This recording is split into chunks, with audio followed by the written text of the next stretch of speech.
नमस्ते बच्चों। आज हम रीतिकाल में जो रीति है उसके अर्थ को जानने का प्रयास करेंगे। आचार्य वामन ने अपने सुप्रसिद्ध ग्रंथ काव्यालंकार में रीति को काव्य की आत्मा कहा है। रीतिरात्मा काव्यस्य कहकर उन्होंने बताया है कि रीति ही काव्य की आत्मा है।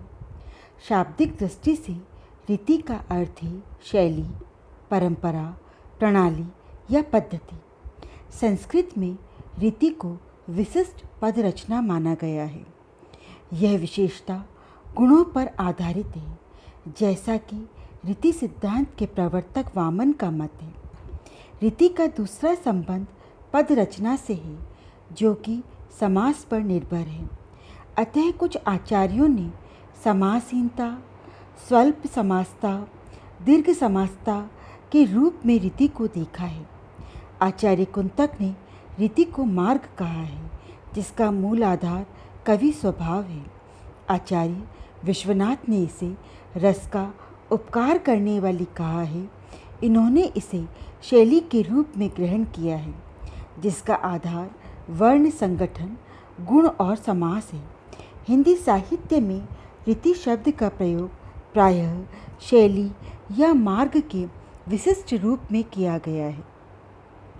आलोचक डॉक्टर भगीरथ मिश्र के अनुसार रीतिशास्त्र का तात्पर्य उस लक्षण देने वाले या सिद्धांत चर्चा करने वाले ग्रंथों से है जिनमें अलंकार, रस, वक्रोक्ति, ध्वनि आदि के स्वरूप भेद, अवयव आदि के लक्षण दिए हों। इस परिभाषा के अनुसार रीतिशास्त्र के अंतर्गत सिद्धांत रचना तथा काव्य लक्षण प्रस्तुत करने वाले सभी प्रकार के ग्रंथों को सम्मिलित किया जा सकता है। वास्तव में हिंदी में रीति शब्द का प्रयोग व्यापक अर्थों में किया गया है। हिंदी साहित्य के रीतिकाल में इसी प्रकार के ग्रंथों की बहुलता रही है, जिसमें न केवल रीति को काव्य की आत्मा माना गया है, अपितु काव्य लक्षण प्रस्तुत करने का भी प्रयास किया गया है। इस दृष्टि से हिंदी का रीति साहित्य संस्कृत के रीति साहित्य से कई रूपों में भिन्न भी है और उसमें संस्कृत के रीतिशास्त्र का अक्षरशः पालन भी किया गया है।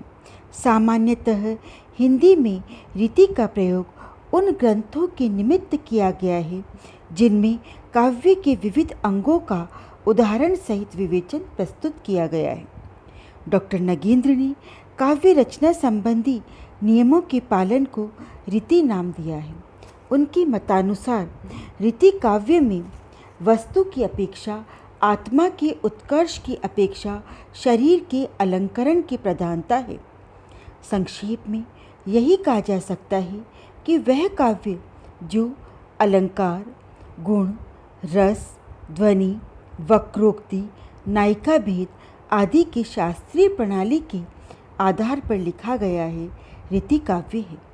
इस प्रकार के काव्य की परंपरा बहुत पुरानी रही है और संस्कृत साहित्य में इस प्रकार के साहित्य की सृजना विपुल मात्रा में हुई है। हिंदी को यह परंपरा संस्कृत से ही प्राप्त हुई है। वह युग जिसमें इस प्रकार के ग्रंथों की बहुलता रही, साहित्य के इतिहास में रीतिकाल के नाम से अभिहित किया गया है। हिंदी साहित्य की इतिहास परंपरा में विगत 2000 वर्षों से रचित साहित्यिक कृतियों का विवरण सम्मिलित है। युग विशेष की परिस्थितियों ने समय समय पर तत्कालीन चिंतनधारा को प्रभावित किया और जो प्रवृत्ति प्रमुखतः सर्वमान्य रही अथवा जिनका सर्वाधिक अनुकरण हुआ, उसी के आधार पर युग विशेष का नामकरण किया गया है। युग की मुख्य प्रवृत्ति, मुख्य प्रतिपाद्य विषय या निरूपण पद्धति के आधार पर ही युग विशेष को किसी नाम की संज्ञा दी गई है। इसीलिए रीतिकाल को रीतिकाल कहा गया, क्योंकि यहाँ पर रीति का तात्पर्य अलंकरण से लिया गया है। उन ग्रंथों के निमित्त किया गया है जिनमें काव्य के विविध अंगों का उदाहरण सहित विवेचन प्रस्तुत किया गया हो। अतः रीतिकाल में भी अलंकार, गुण, रस, ध्वनि, वक्रोक्ति, नायिका भेद आदि की शास्त्रीय प्रणाली के आधार पर काव्य लिखा गया, इसलिए उसे रीतिकाव्य कहा गया और इसीलिए इस काल को रीतिकाल कहा गया।